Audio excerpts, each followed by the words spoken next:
നമസ്കാരം. Raf talk ഫുട്ബോളിലേക്ക് ഏവർക്കും സ്വാഗതം. കിലിയൻ എംബാപ്പെ ഒരു സെൽഫിഷ് പ്ലെയറാണ്. അയാൾ വേണ്ട വിധത്തിൽ കളിയിൽ റൺ ചെയ്യുന്നില്ല. മൊത്തം സ്വന്തമായിട്ട് കാര്യങ്ങൾ ചെയ്യാൻ വേണ്ടി ശ്രമിക്കുകയാണ്. ഇങ്ങനെയൊക്കെയുള്ള വിമർശനങ്ങൾ പലരും നടത്താറുണ്ട്. ആ ചോദ്യം ഫ്രാൻസിൻ്റെ കോച്ച് ദിദിയർ ദശാമിനോട് തന്നെ ചോദിച്ചപ്പോൾ അദ്ദേഹം പറഞ്ഞ മറുപടി നോക്കുക. അദ്ദേഹം പറയുന്നു, എംബാപ്പയ്ക്ക് സെൽഫിഷ്നെസ് ഉണ്ട്, അധികം റൺ ചെയ്യുന്നില്ല എന്നൊക്കെ നിങ്ങൾ പറഞ്ഞാൽ നിങ്ങളുടെ അനാലിസിസ്. അതാണ് കാര്യമെന്ന് ഞാൻ വിചാരിക്കുന്നില്ല. ചില ആളുകൾ അധികം റൺ ചെയ്യില്ല കളിയിൽ, അത് അവരുടെ കളി രീതിയാണ്.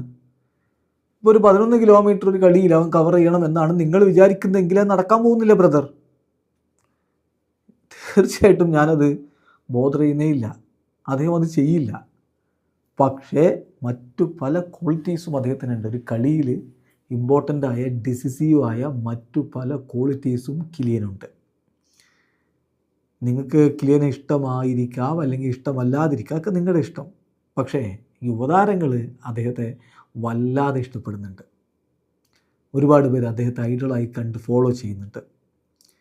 ഇപ്പോൾ നിങ്ങളുടെ മനസ്സിൽ അവൻ സെൽഫിഷാണ്, അല്ലെങ്കിൽ വളരെ ഇൻഡിവിജ്വലിസ്റ്റിക് ആയിട്ടുള്ള ഒരാളാണ് എന്നൊക്കെയാണ് നിങ്ങൾ വിചാരിക്കുന്നതെങ്കിൽ ഒരു കാര്യം മനസ്സിലാക്കുക, അവൻ സ്ട്രൈക്കറാണ്.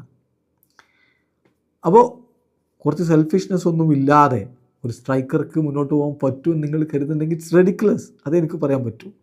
പക്ഷെ ഒരു കാര്യം ഞാൻ നിങ്ങൾക്ക് ഉറപ്പ് പറയാം, അവന് മികച്ച രൂപത്തിൽ കാര്യങ്ങളെ കൈകാര്യം ചെയ്ത് കൊണ്ടുപോകാനുള്ള കപ്പാസിറ്റി ഉണ്ട്. അവൻ ക്യാപ്റ്റനായതിനു ശേഷം ഈ എൻ്റയർ ഗ്രൂപ്പിൻ്റെ റെസ്പോൺസിബിലിറ്റി ഏറ്റെടുത്താണ് അവൻ പ്രവർത്തിക്കുന്നത് എന്നുകൂടി ദിദിയർ ദശാം പറയുന്നു.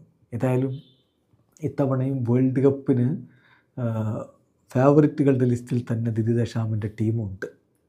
വേൾഡ് കപ്പ് കഴിഞ്ഞാൽ ദശാം ആ ഒരു പരിശീലക സ്ഥാനത്ത് നിന്ന് സ്റ്റെപ്പ് ഡൗൺ ചെയ്യുകയുമാണ്. ഏതായാലും വേൾഡ് കപ്പ് വരെ നമുക്ക് കാത്തിരിക്കേണ്ട. അതിനു മുമ്പ് തന്നെ വമ്പൻ മത്സരങ്ങൾ വരുന്നുണ്ട്. ഫ്രാൻസ് ബ്രസീലുമായിട്ട് മാർച്ച് മാസത്തിൽ ഏറ്റുമുട്ടുന്നു. വീഡിയോ അവസാനിക്കുന്ന ഫുട്ബോൾ ലോകത്തെ കൂടുതൽ വിശേഷങ്ങളുമായി റാഫ് ടോക്സിൽ എത്താം.